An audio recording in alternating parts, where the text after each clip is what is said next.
All right, welcome back to FXR Volume 5. Sorry I haven't posted a video in a while. I've been sick, actually. Got a cold, and it's been a couple weeks. And I just haven't felt like dealing with the bike. Want to give you an update because I'm planning on working on this quite a bit later and hopefully getting it ready to start. So let me update you.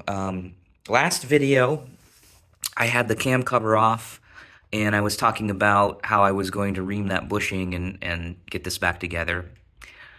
So, me reaming the bushing myself didn't work.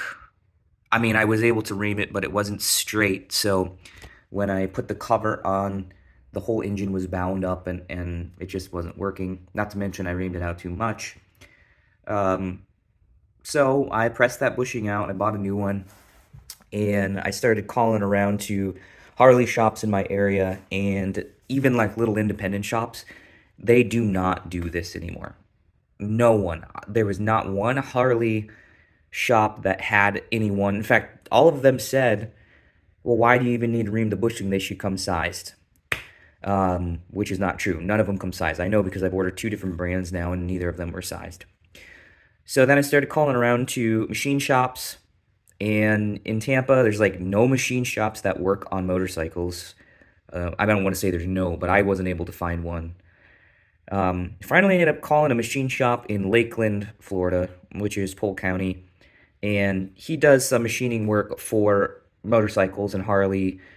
But then I explained kind of what I was trying to do, and he said the issue with that is, and I kind of knew this was the case, but when you do the bushings for the cam, the outer bushing, you really need to do it on an engine case, and there's a jig that Jim sells where you line ream it through the bearing hole, which I knew. I knew that's the best way to do it, but I didn't think it was the only way to do it. But he said that's pretty much the only way to do it and make sure that it's actually straight. And he referred me to a guy, not a machine shop, and just an independent dude living out in Polk County. His name is Keith, and he primarily works on shovel heads, but he knows like everything about these bottom ends, and he has a case half and the jig and the ream and everything to do this service.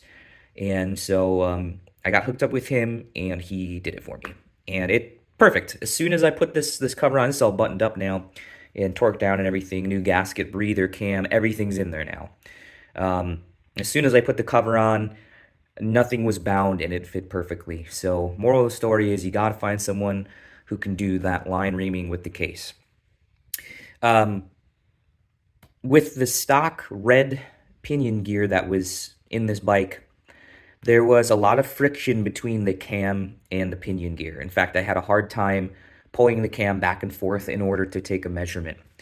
Um, I foresaw that that might happen. I don't know if I talked about this in the last video or not. Maybe, I don't think I did, but I foresaw that becoming an issue. So I ordered an S&S blue pinion gear on eBay. I found one for like 25 bucks and it was brand new, which is just a crazy deal because they're like $100. So I had that already ordered, just waiting here. And I ended up having to put that in. And after putting that gear in, the Andrews cam gear that came stock on it and the blue S&S gear fit perfectly together. They moved, they slid back and forth, but they didn't clank around or anything like that. So I'm not foreseeing there being any like whining or clicking. We'll see what happens when I finally start the engine. So that went in, metal breather gear went in. Of course, it cleaned everything up. I installed my new lifters and put the lifter blocks back on. One of the lifters, and these are brand new lifters, but one of the lifters, and I have it in this slot at the moment, had a little problem where it was sticking. Well, I don't want to say had. It's still having a problem where it's sticking in this lifter bore. I tried it in every other position in both directions because in Evo engines, and I guess in twin cams too, it doesn't really matter which way the oil hole goes. Some people say you should stick the oil hole towards the inside of the engine because it'll pump up faster, but pretty much every old Harley tech says it just doesn't matter. So I found a position for that lifter where it has the least amount of bind, but I'm worried about it. So I may pull this lifter block back off and try to figure out exactly where. And I know for sure it's the lifter because it's only one lifter. I put it in different holes, different bores, and it stuck everywhere. So I may pull it out and see if I can figure out if there's like a little burr or something on it. Maybe I can sand down to make it slide. It's not bad. Like I can, I'll try to show you. If we move the engine until the lifter goes up. Okay, so see that back lifter's up. And then I keep moving the engine, the lifter should be dropping down right now. But it's not. But if I put just a little bit of force on it, it does drop down. So it's one of those things where if I just leave it, I'm pretty sure the burr on the lifter will wear off, or the bore that the lifter's in will wear to the lifter and not be a big deal. It's not like a lot of force. Literally, you just got to tap it and it kind of sinks down into place. But I might pull it off and play with it just in case. I don't want to take any chances. So we'll see what happens there. I'll decide later today if I feel like that. So got new seals on these, of course. New seal in here, of course. Got my timing all put back together. The cup, everything that goes in the nose cone, everything's good there. I got to, and again, I'm sorry for not recording me actually doing this stuff. And I've had a couple people suggest that, and I know, and I want to do that. It's just, you probably know how it is. You start working on the bike, like the last thing you want to do is set up a camera and point it and move it and start and stop it, and you have dirty hands, and it's frustrating, and it's just difficult to do. I'm going to try to be better about that. But getting back to the oil pump, I did pull the oil pump off and I don't want to say rebuild it. I mean, I guess you kind of rebuild it. There's one seal inside, but mainly I wanted to change the gaskets that are on the oil pump. I don't want to say it's a mistake, but I had put the nose cone on and tightened it up before I did the oil pump. And the only downside to that is when you get the oil pump off, there's a shaft that runs through the oil pump, and it goes and it drives off of a worm gear that's also on the pinion shaft in the cam chest. And that gear just sits in there, and there's a C-clip on the other side over here. So the problem with doing the oil pump when you have the cam cover already on is when you get to putting this back together, that shaft wants to push into the cam chest. And so you have to keep like trying to pull the shaft out. Every time you do anything, you're going to try to pull the shaft out. It wanted to slide in. And then, of course, the hardest part is when you get to the very end and you have the body on, you have to put a little clip on the end of the shaft to keep it from sliding in. And, of course, you're doing this while you have the cam cover on. It really wants to slide in, and it only sticks out just a little tiny bit, just enough to get the clip on. So it was kind of difficult. But I did it. It wasn't impossible. Next time, I probably would leave this off so I can put something in there to push on the shaft to make sure it doesn't slide in. But you can definitely do it without having access to the shaft. It's just a little bit tedious. So, but I replaced the seals in here. There's one seal on the shaft. I replaced both the gaskets for the pump. Pump is in perfect condition. Cleaned it out. Getting the gaskets off of the surfaces on this motorcycle has been one of the biggest pains in the butt yet. Like, all these paper gaskets are just completely baked to every surface, and it has been so difficult. And you're really not supposed to use knives and stuff because you take a chance of nicking up the surface and then you get a leak. But that's the only way I've been able to get it off, is like using an X-Acto knife and just being really, really careful. So I didn't damage any surfaces, but I definitely had to use a knife to get the gasket material off. So oil pump's good. Doesn't appear to be leaking. Of course, we won't really know until we get the thing started. Once I got that on, I spun the engine over by hand to try to prime everything and make sure that oil was actually pumping through the lifters. I spun it a lot and nothing happened, and I got really, really nervous. What I ended up doing is I took this cover off. This is the cover that pushes down on the spring, that pushes down on the check ball, that keeps oil from flowing into the engine. Well, it doesn't really, because they leak horribly. But so I took that off and I pulled the check ball up a little bit and then started pumping, and that allowed oil to come into the pump and prime. And once I did that and put it back on, then anytime I spin the crank, oil starts coming up through the lifter. So it's building oil pressure, which means everything's put together correctly. So I did that. The next thing I did was I took off the transmission cover. I guess it's really the clutch cover. They call it a kicker cover, because on bikes that had a kickstart, it would be here. I pulled this off to replace the gasket and put on my new clutch cable, my new shorter clutch cable. Also a black clutch cable. It looks a lot nicer. It was a bear getting this cover off. I mean, again, it was totally baked on. I'll be honest, I don't remember how I got it off. I think I had to end up taking a torch to it and kind of heating it up, and then just whacking on it with a rubber mallet, and eventually it came off. All the fluid inside of this transmission, and I'm kind of surprised because it shifts beautifully, all the fluid is completely congealed. So I don't know if it's old, or if I did top it off a little bit when I first got the bike because it was low. Maybe they were incompatible oils and congealed up. So I'm going to have to drain, like top it off and drain it and just flush it. I'll probably do a bunch of changes back to back to try to encourage all that congealed oil to come out of there. Or maybe it was just really cold. I don't know. We'll find out. I'm not worried about it. I mean, there's not really anything that can get harmed, I don't think, other than maybe like the little neutral switch sensor or something, but we'll figure it out. But I got that on, got my new gasket on. That's torqued down. Oh, yeah. Back to the nose cone. This is the softest aluminum in the world, I swear. This is like, it's like they took soda bottles and just, or soda cans and just crushed them together. If you don't have enough thread on these bolts to go in far into the case, the threads just strip right out. This bolt right here stripped out because some of these are different sizes, and I don't really know why. There's like 3 different sizes of bolt in the front of this thing, and I guess I put one that was a little too short in here, and it stripped out like the first 1/8 inch of the case. So I put the longest bolt in there, and it's holding and gripping and everything's fine. The issue down here was, I don't think I have it here anymore, there was a bracket on this because it held the exhaust. And since I'm not planning on putting the stock exhaust on, I took the bracket off. And then these screws were too long now, so I would put them in and they would just bottom out but not actually tighten up. So I had to cut these down a little bit to be able to get them to fit. And then I guess I didn't compensate for the fact that this one still has a little keeper for the ignition pickup, and then I kind of cut it a little too short, so I started tightening that one in, and then it stripped out. So I just kind of left it like it's in tight enough to where it's not leaking, and I'll cross that bridge when the time comes if it does end up leaking, or I need to put a longer bolt in or whatever. I'm just hoping not to disturb it. I don't plan on pulling this off anytime soon, although that's not true because I'm going to put a electronic ignition in there eventually. So we'll see. I may have to get a new bolt that's a little longer and hope I didn't strip the entire thing out.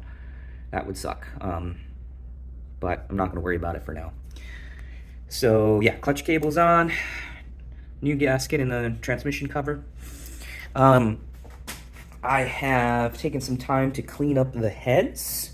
They're not perfect. I scrubbed and scrubbed and scrubbed and got a lot of the carbon buildup and stuff off of these. There's a little bit in there still, but it's not a huge deal. Valves are cleaned on the bottom. Then I just cleaned the heads overall to get a bunch of the oil and old paint and stuff that was flaking off. Everything's looking pretty good here. I'm not really worried about that little bit of buildup. I blew the ports out the best I could to make sure there wasn't any big chunks in there. And again, I mean, they're a little dirty. They're not perfect, but I'm not worried about it. Cleaned up the head bolts, and I finished the cylinders. They're in the house right now.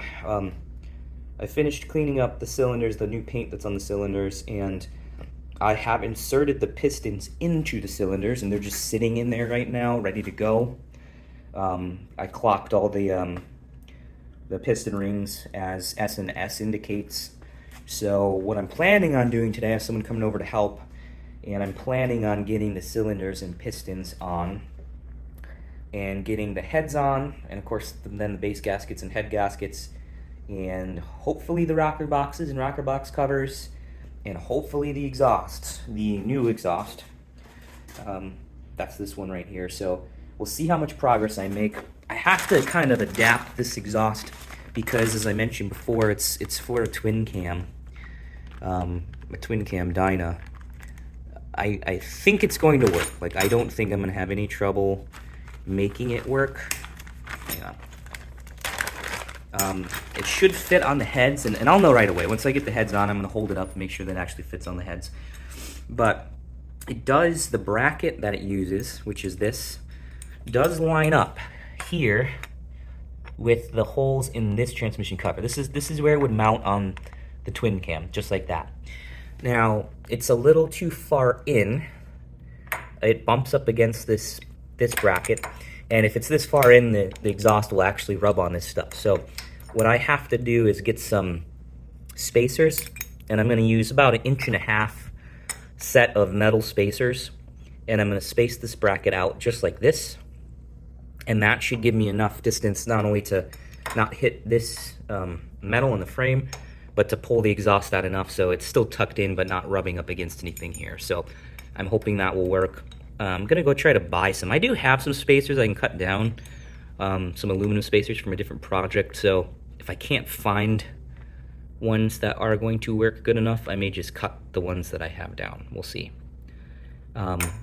So I think that's gonna work just fine, and everything I read on the internet says that the Evo and twin cam exhaust ports on the heads themselves are like the same distance apart pretty much, and the exhaust should swap just fine. So we'll see if that actually happens. If it doesn't work, I still have the stock exhaust and I can put it back on. Granted, I did take that bracket off here and then cut these bolts down, so that sucks. So didn't really think about that. So I really hope the new exhaust fits, because if I got to put the old exhaust on, I'm going to have to get new bolts for this and fit the old bracket back on there. It'll be a big nightmare. The bracket is, let's see if I even have it here. I don't know. I stuck it somewhere. I can't seem to find it. It's probably down here on the ground. So we'll see what happens there. So that's the plan. In this video, if I have the time and wherewithal later when I start working on this, I will try to record some of me actually doing the work. I make no promises there because, as you know, I'm pretty bad at recording me actually doing the work. Yeah, also, I cleaned up, so I'm changing it to this style air intake. Cleaned it up inside. This is an older style air intake that would have the Vose switch on it, as you can see. I threaded the hole and I just put a bolt through and then cut it off and sanded it inside, so it should be smooth. That should work just fine. I had that already, so I didn't see a need to buy a new one. Yeah, so that's where I'm at, and depending on how quick everything goes, I will hopefully be able to get this all up and going and maybe even get the ignition and stuff on later today. I'm hopeful. This has been apart for well over a month, and I'm really getting anxious to ride it. And I can't wait to see what it feels like with the new cam and the new higher compression pistons and everything. So yeah, that's kind of where I'm at. Oh, I also got from the guy who did the bushing, he had a FXR backrest sissy bar sitting there in the garage, so I got this for 50 bucks. It's a little rusty here, but I may just use the side plates and get a new sissy bar itself. I'll have to see. It's not really a priority right now. And then I happened to find on eBay, this is brand new, this sissy bar pad that has the tuck and roll kind of pleating on it, which I thought will look really, really good with the pleating that's on the Saddleman. So that's going to go on eventually as well too. So picking up little accessories here and there. So yeah, well, that's the plan. I don't know if there's much more to say. Like I said, I might try to take some video of me doing the work later. We'll see how I feel. Really hoping by next weekend that I will have this thing completely up and running. There is a motorcycle gathering happening in the Brandon area in March. I don't know if anyone follows Shade Tree Surgeon. I'm sure you do. Um, he does the Forgotten Angels camp out in March. So I'm hoping to have this running so I can at least drop in there one of those days and just hang out with everyone and see some of the bikes and everything that goes on there. I've never been to one before, so yeah, hopefully I'll be back up and running by then. Anyway, thank you for watching. Please like and subscribe. Share my channel if you would, please, with anyone who might be interested in motovlogs.